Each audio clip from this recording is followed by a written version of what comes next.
श्री राम चरित मानस अयोध्या कांड। कैकेयी कूप भवन में राम के राज तिलक का शुभ समाचार अयोध्या के घर घर में पहुंच गया। पूरी नगरी में प्रसन्नता की लहर फैल गई। घर घर में मंगल मनाया जाने लगा। स्त्रियां मधुर स्वर में रात भर मंगल गान करती रही। सूर्योदय होने पर नगरवासी अपने अपने घरों को ध्वजा, पताका, बंधन, वार आदि से सजाने लगे। हाट बाजारों को भांति भांति के सुगंधित एवं रंग बिरंगे पुष्पों से सजाया गया। गांव वाले ने नट, नर्तक आदि अपने आश्चर्यजनक कर्तव्य दिखाकर नगरवासियों का मनोरंजन करने लगे। स्थान स्थान में कदली स्तंभों के द्वारा बनाए गए ऐसा प्रतीत होने लगा कि अयोध्या नगरी नववधू के समान श्रृंगार कर राम के रूप में वर के आगमन की प्रतीक्षा कर रही है। किंतु राम के राज तिलक का समाचार सुनकर एवं नगर की इस अद्भुत श्रृंगार को देखकर रानी कैकेयी की प्रिय दासी मंथरा के हृदय को असहनीय आघात लगा। वह सोचने लगी कि यदि कौशल्या का पुत्र राजा बन जाएगा तो कौशल्या को राजमाता का पद प्राप्त हो जाएगा और कौशल्या की स्थिति अन्य रानियों की स्थिति से श्रेष्ठ हो जाएगी। ऐसी स्थिति में उसकी दासियां भी स्वयं को मुझसे श्रेष्ठ समझने लगेंगी। वर्तमान में कैकेयी राजा की सर्वाधिक प्रिय रानी है और इसी कारण से महारानी कैकेयी का ही राजमहल पर शासन चलता है। कैकेयी की दासी होने का श्रेय प्राप्त होने के कारण राजप्रसाद की अन्य दासियां मेरा सम्मान करती हैं। यदि कौशल्या राजमाता बन जाएगी तो मेरा यह स्थान मुझसे छीन जाएगा। मैं यह सब कुछ सहन नहीं कर सकता।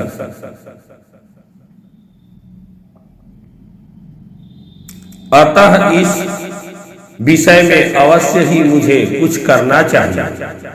ऐसा विचार करके मंथरा ने अपने प्रसाद में लेटी हुई कैकेयी के पास जाकर कहा, महारानी आप सो रही हैं। यह समय क्या सोने का है? क्या आपको पता है कि कल राम का युवराज के रूप में अभिषेक होने वाला है? मंथरा के मुख से राम के राज तिलक का समाचार सुनकर कैकेयी को अत्यंत प्रसन्नता हुई। समाचार सुनाने की खुशी में कैकेयी ने मंथरा को पुरस्कार स्वरूप एक बहुमूल्य आभूषण दिया और कहा, मंथरे तू अत्यंत प्रिय समाचार लेकर आई है। तू तो जानती ही है कि राम मुझे बहुत प्रिय है। इस समाचार को सुनाने के लिए तू यदि और भी जो कुछ मांगेगी तो मैं वह भी तुझे दूंगी। कैकेयी के वचनों को सुनकर मंथरा अत्यंत क्रोधित हो गई। उसका तन बदन जल भुन गया।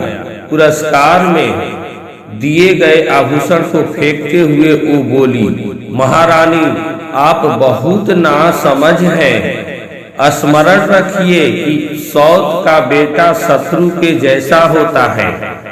राम का अभिषेक होने पर कौशल्या को राजमाता का पद मिल जाएगा और आपकी पदवी उसकी दासी के जैसी हो जाएगी।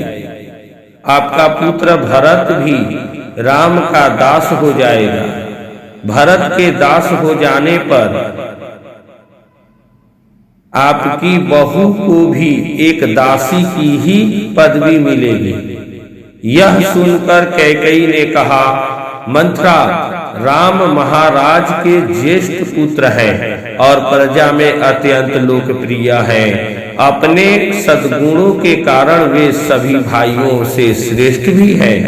राम और भरत भी एक दूसरे को भिन्न नहीं मानते, क्योंकि उनके बीच अत्यधिक प्रेम है। राम अपने सभी भाइयों को अपने ही समान समझते हैं, इसलिए राम को राज्य मिलना भरत को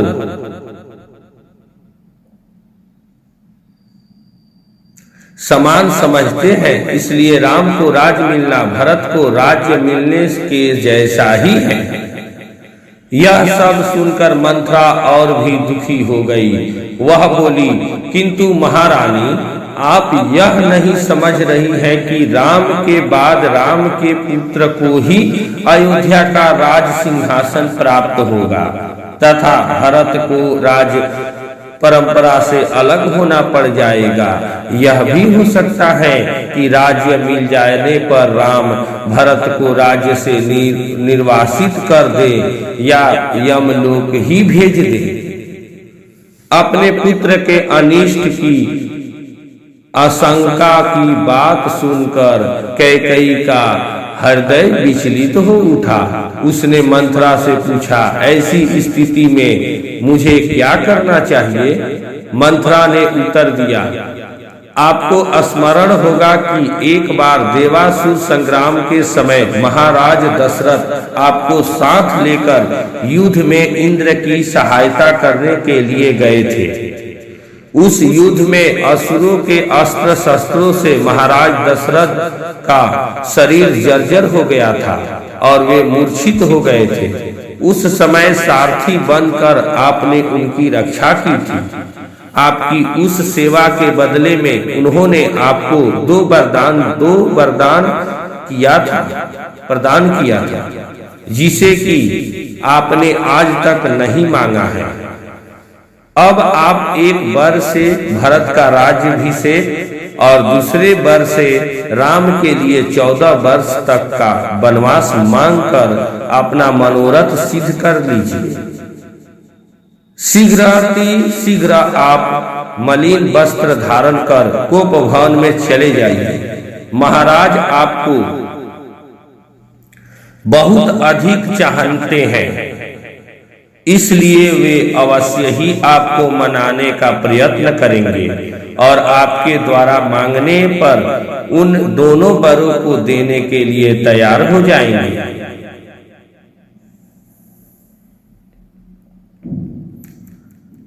किंतु अपने पुत्र का अनिष्ट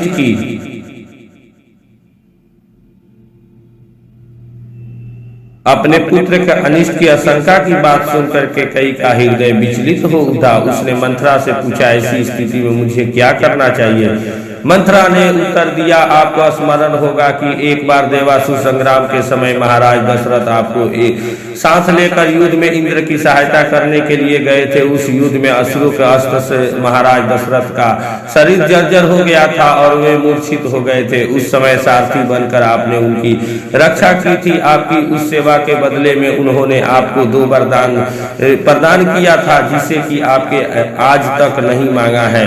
अब आप एक वर्ष से भरत का राज्याभिषेक और दूसरे वर्ष से राम के लिए 14 वर्ष तक का वनवास मांगकर अपना मनोरथ सिद्ध कर लीजिए।